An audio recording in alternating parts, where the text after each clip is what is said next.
see the beginning of that end in Christianity itself. In the birth and development of the Western Christian vision,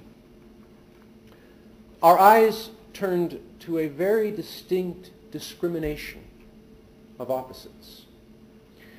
The shaman was the center pole, connecting above and below. And there was, in essence, no judgment about above being good and below being evil. The above and the below were organically connected, intertwined, mated. Their unification, the touching of the two, was the magic, the vision. But in our Christian consciousness, in the birth and development of Christianity,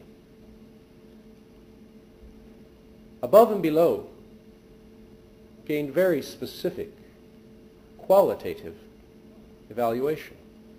Above, good, light, bright. Below, dark, sensual, devilish.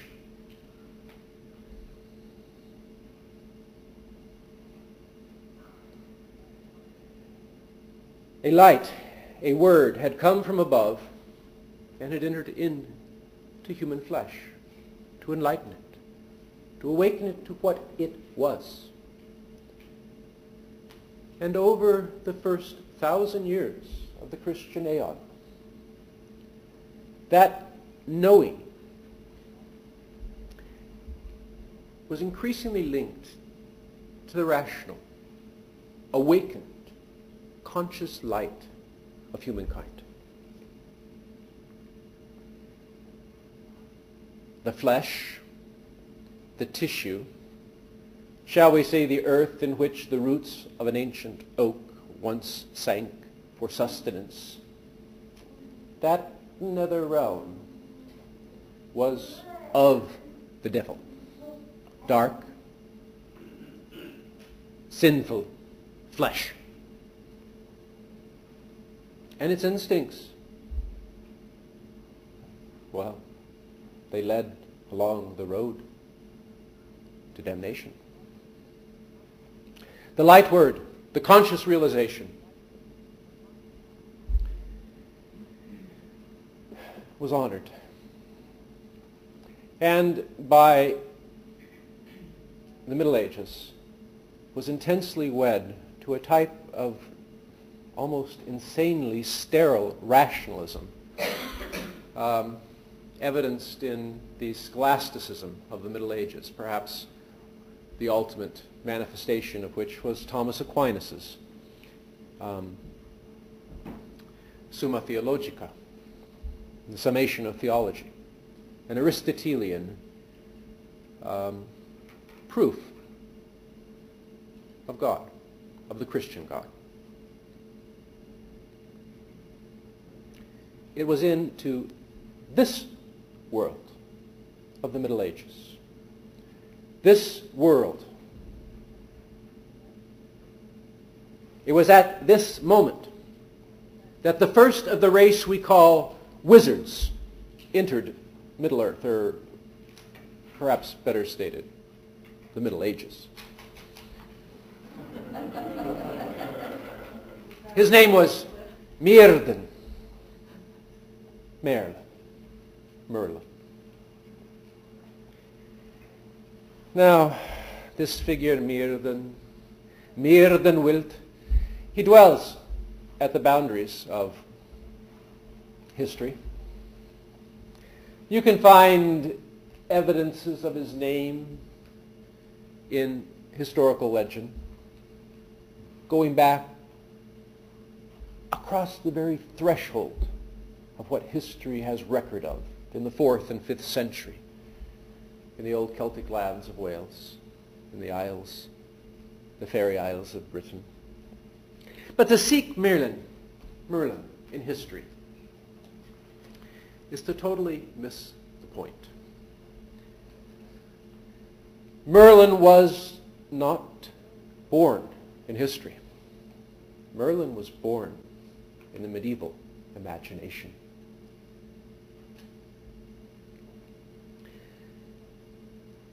Something quite extraordinary happened then, 1,000 years ago.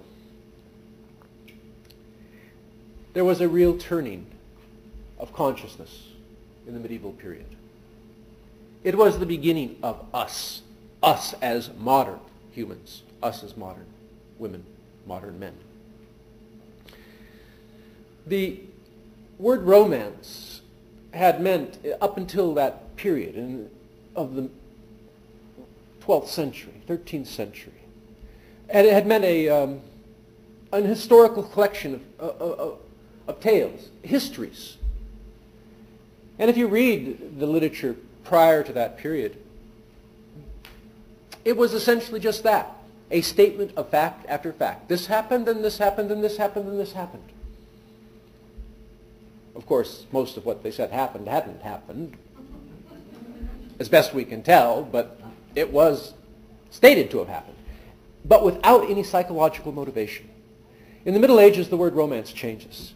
All of a sudden, what we understand as romance finds a deep concern with psychological motivation. What was going on? Why did it happen? What was she thinking? What was he thinking? These are the elements of what we consider character development, what we expect in a creative effort, a novel, a movie. Well, maybe we don't expect it. Maybe at Christmas time we expect lots of explosions and car races and very little motivation and a whole lot of action. There is that genre still that attracts people. But, and I won't speak too badly of it. There are moments when you do want to see things blowing up. I've felt that way. I've felt that way on many a day. But in the romance of the Middle Ages, there entered this more psychological element of character motivation. And the texts turned in a most amazing way to a couple of most mysterious themes. Love, the relationship of human man and human woman, and the quest, the seeking of a magical element of transformative power. Both of these literatures, a love literature, a Grail literature, were also deeply related to this evolution, this awakening of the soul, the psychological motivation, what was going on inside, related to what was going on the outside. One cannot bring the literature, the Grail legends of this period into one single corpus. They erupted from the imagination of the time. There is a series of stories, and they don't all tell the same story. They each have a different vision. They each take a different storyline. Characters are the same, words are the same, names the same, with modifications. Plots, similar themes, but a great deal of difference. One of the principal authors of this period was a fellow by the name of Robert de Boron, a French poet, writing around the year 1200, perhaps a little after. And he wrote 3 great poems on the history of the Grail, on Merlin, and on Lancelot. Now, the name of Merlin had appeared earlier, of course. It had appeared in the history of Gregory of Monmouth 100 years before. But it was in this period that the story of Merlin really began to develop. And although there are many takes on the man if he be a man, but I will perhaps tonight concentrate on this particular story, poem, told by Robert de Boron. Unfortunately, his poem itself survives to us in this day